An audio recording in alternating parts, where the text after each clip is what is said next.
Good afternoon, Tanzania. You're watching Fabidigo TV Sports News, or your trusted source for accurate, balanced, and breaking news. Fabidigo TV. Subscribe, like, share, comment habari za Fabidigo TV. Yeremia hiyo ambayo nimekwambia kwamba utaenda kusoma kwamba Mungu anasema kabla ya kuumba alikutambua, ambayo alikutambua kwamba kukutambua ni kitendo tofauti kile ambacho watu wengi wanajua duniani. Watu wengi wanajua kunitambua ni kunifahamu mimi jina au kutambua tabia zangu ndogo ndogo ambazo unaweza kunitabiria kwamba Fabidigo ni mtu wa aina gani, au kumtambua mtu kwa sura, rangi na urefu wake au urefu wake au ufupi wake.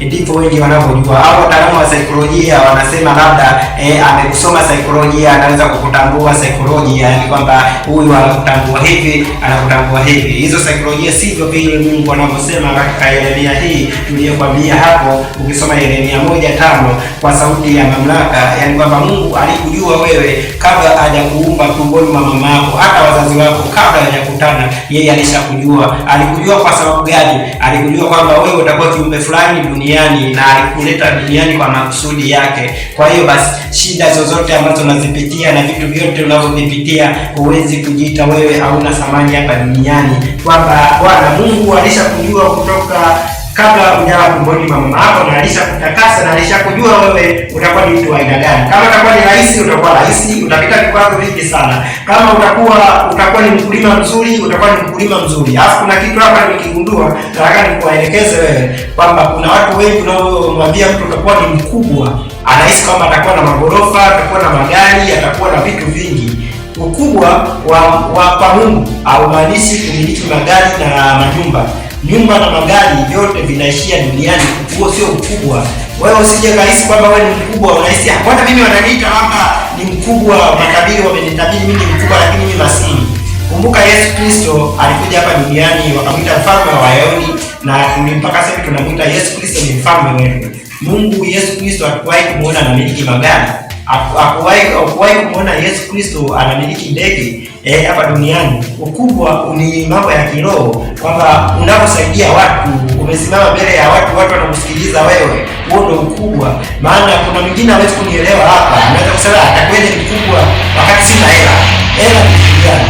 Hela kwa mtu mkubwa akiagiza hela zinaendelea. Kuhusu ukubwa wa dunia, ukubwa wa mtu hapa duniani, usitathmini ukubwa wako ni kuwa rais wa nchi na kuiba vitu ukawa na magorofa milioni ngapi ukalindwa na watu kaisa ni ukubwa. Sio ukubwa huo kwa Mungu Mwenyezi Mungu. Ndio maana Mungu alipokutana Yesu Kristo, alikutana tajiri mmoja akamwambia, wewe tajiri, kuuza vitu vyako vyote ukawape maskini. Mwenye tajiri huyo akamuuliza kwa dhambi, alishawahi kufanya dhambi kipindi hicho akiwa alishawahi kuwa mkamilifu kipindi hicho alipokuwa mdogo. Yesu Kristo akamwambia bado hujatimiza yote, inatakiwa uuze mali yote kampe maskini.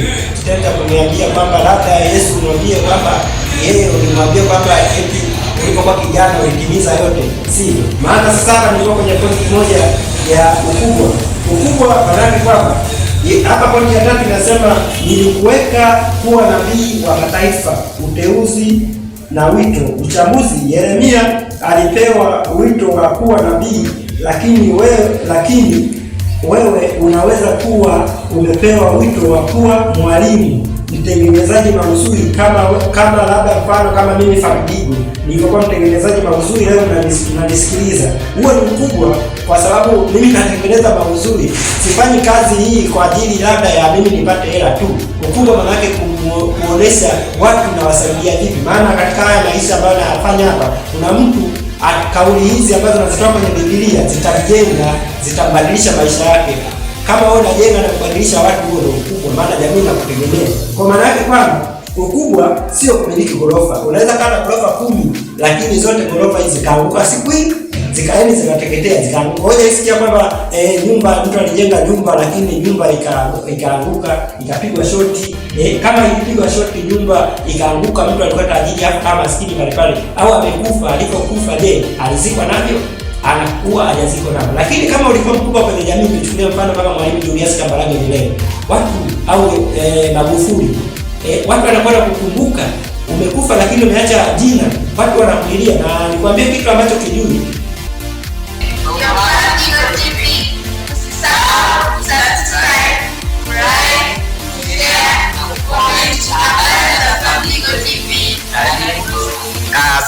Good afternoon, Tanzania. You're watching Fabidigo TV Sports News, or your trusted source for accurate, balanced, and breaking news.